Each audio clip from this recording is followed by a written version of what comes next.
Bismillahirrahmanirrahim. Assalamualaikum warahmatullahi wabarakatuh.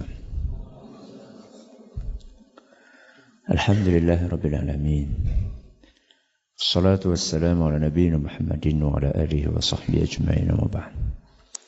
Jamaah sekalian kami hormati, ada sebuah kisah nyata yang dibawakan oleh Ustaz Farid Qasim hafizahullah ta'ala.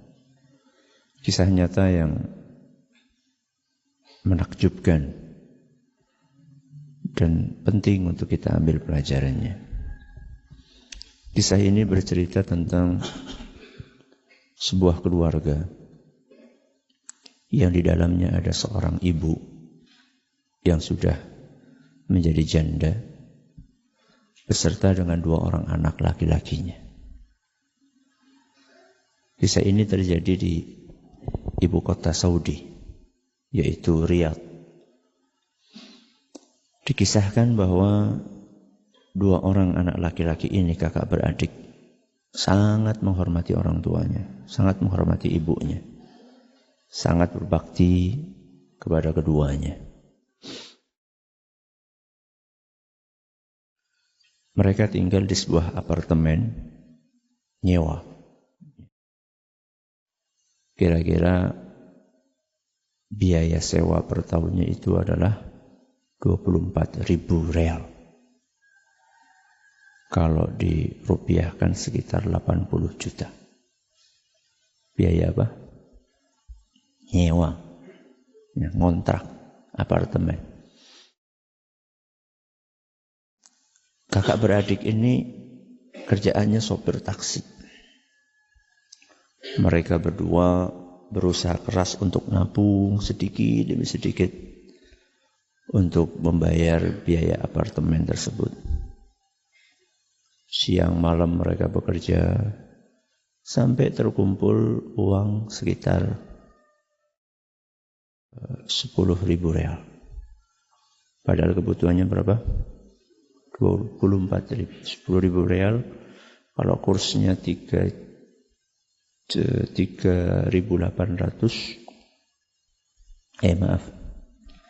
real ya, 1 real 3.800 berarti berapa? 38 juta. Kerja siang malam, banting tulang, peras keringat, kumpul uang 38 juta. Uang yang sangat berharga untuk mereka karena itu hasil jerih payah mereka.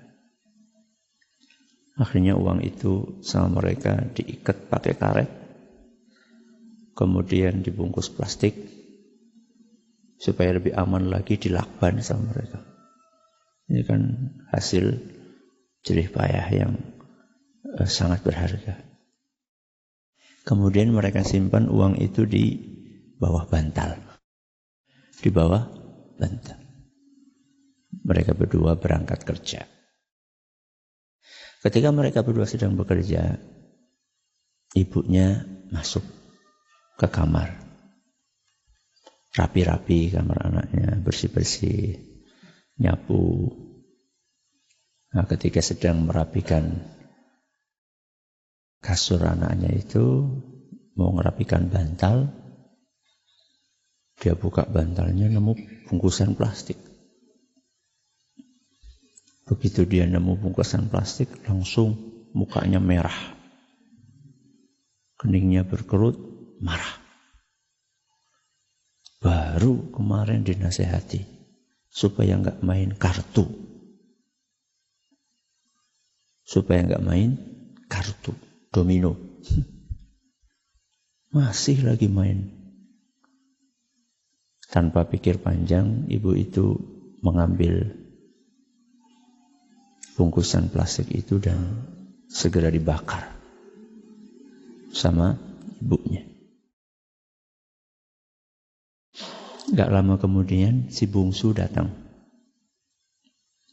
Begitu datang belum ngomong apa-apa langsung dimarahi habis-habisan sama ibunya. Intinya kamu itu baru dinasehati supaya tidak main kartu. Kok masih juga main kartu? Si bungsu ini bingung. Ya. Karena perasaan dia dan kakaknya ini sudah nggak main kartu lagi. Mereka main kartu kemarin sekedar untuk melepas kejenuhan. Walaupun nggak pakai uang, tapi kan seringkali main seperti itu melalaikan ya, dari hal-hal yang lebih penting. Ibadah, berbakti kepada orang tua. Maka karena anak ini merasa tidak main kartu, maka dia pun berinisiatif bertanya kepada ibunya, "Ibu, di mana menemukan kartu yang kata ibu dipakai buat main saya dan kakak saya?" Kata ibunya, "Di bawah bantal." "Terus sekarang kartunya di mana?" "Sudah ibu bakar." Maka anak itu diam. Dia langsung berkata, "Ibu, maafkan saya dan kakak. Kami berdua khilaf." Dia tidak marah. Anak itu tidak menyalahkan orang tuanya, tidak menuduh ibunya ini memfitnah dia, karena memang dia nggak main kartu sudah. Dia tidak katakan bahwa yang ibu bakar itu duit hasil kami bekerja, sama sekali tidak keluar. Anak itu, si bungsu, cuma mengatakan, "Ibu, saya minta maaf telah mengecewakan ibu." Maka emosi ibunya itu ketika anaknya minta maaf langsung turun. Ibunya melanjutkan aktivitas yang lainnya. Tidak lama kemudian kakaknya datang. Si adik cerita tentang kejadian yang tadi. Kakaknya langsung bertanya, "Apakah kamu jelaskan kepada ibu kita bahwa yang dibakar sama ibu itu uang hasil kerja keras kita?" "Tidak sama sekali," kata si bungsu. "Saya cuma minta maaf. Alhamdulillah ibu sudah tidak marah." Apa kata kakaknya? "Bagus. Jangan pernah membuat ibu kita sedih."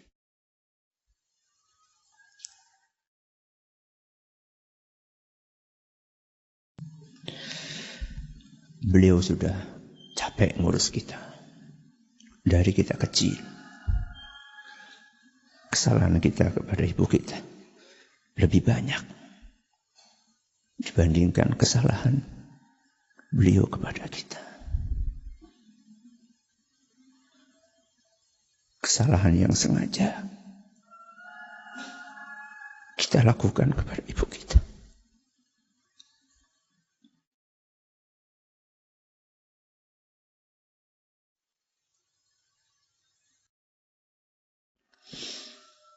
Kesalahan yang kita sengaja kepada orang tua kita lebih banyak dibandingkan kesalahan yang tidak disengaja oleh orang tua kita kepada kita.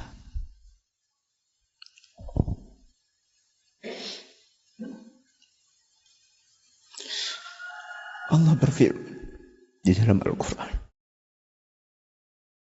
surat Al-Isra ayat 23,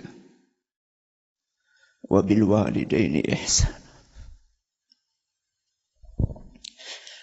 Berbuat baiklah kepada kedua orang tua.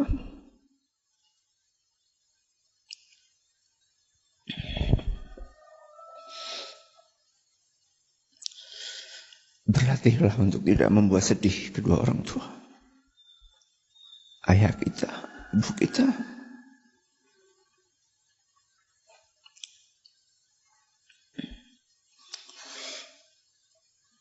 Selama itu kesalahan yang tidak disengaja, bahkan seandainya itu kesalahan yang disengaja. Seandainya itu kesalahan yang disengaja pun,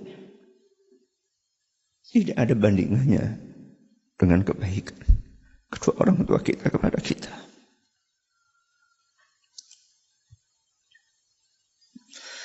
Pengorbanan mereka berdua untuk kita jauh lebih besar dibandingkan kekhilafan mereka kepada kita. Maka berlatihlah untuk tidak membuat sedih orang tua. Apalagi hanya urusan-urusan duniawi. Bukan urusan akhirat. Bukan kaitannya dengan dosa dan maksiat. Anak itu sebaiknya mengalah kepada orang tuanya. Tidak menggurui orang tuanya. Tidak suka menyalah-nyalahkan orang tuanya. Kita ini mengaji, belajar agama. Itu untuk memperbaiki perilaku kita. Terutama kepada orang tua kita. Terus apa manfaatnya ketika kita sering ngaji, akan tetapi perilaku kita kepada orang tua kita tidak berubah? Apa manfaat kita mengaji? Orang yang paling berhak untuk mendapatkan perubahan baik sikap kita setelah kita mengaji adalah orang tua kita. Sebelum teman kita, sebelum rekan kerja kita, mereka yang paling berhak untuk mendapatkan tutur kata kita yang halus, sopan santun kita. Jangan merasa kita sudah punya ilmu ini, ilmu itu, tahu ini, tahu itu. Kemudian kita rendahkan kedua orang tua kita. Karena kita melihat orang tua kita belajarnya nggak banyak. Mereka nggak sempat belajar. Karena mereka sibuk ngurusin kita. Mereka nggak sempat belajar karena harus banting tulang untuk menafkahi kita. Jangan pernah kita merasa lebih tinggi, lebih hebat, lebih pintar, lebih banyak ilmunya dibanding kedua orang tua kita. Ada kesalahan ini, kesalahan itu, ditolerir, ya, dimaafkan. Kalau kita ingin memberitahu sesuatu kepada orang tua kita terkait dengan masalah agama, dengan bahasa yang baik. Jangan seperti seorang anak TK yang menggurui gurunya. Jangan. Ya. Bahkan ketika kita meningkatkan bakti kita kepada kedua orang tua kita, itu adalah merupakan salah satu cara terbaik untuk mendakwahi kedua orang tua kita. Ketika orang tua kita melihat, Masya Allah, anak saya setelah ngaji, semakin halus tutur katanya, semakin sopan. Maka orang tua sendiri akan tergerak hatinya. Nak, kamu belajar di mana? Ya. Bapak ibu pengen ikut, di mana kamu ngaji? Tapi ketika kita setelah ngaji, justru perilaku kita semakin tidak baik, semakin tidak sopan, besar kepala, sombong, angkuh. Bagaimana orang tua akan tertarik dengan ilmu yang kita pelajari, dengan dakwah yang kita ikuti, ya. Maka ingat pesan Allah Subhanahu wa taala dalam surat Al-Isra ayat 23. Wabil walidaini ihsana. Berbuat baiklah kepada kedua orang tuamu. Yang masih hidup, bersyukurlah. Ini kesempatan emas. Salah satu atau keduanya. Yang sudah meninggal, masih ada pintu untuk berbakti kepada kedua orang tua. Jangan pernah berhenti untuk mendoakan keduanya. Mudah-mudahan Allah merahmati beliau berdua. Wallahu ta'ala a'la wa a'lam. Mudah-mudahan yang sedikit ini bermanfaat.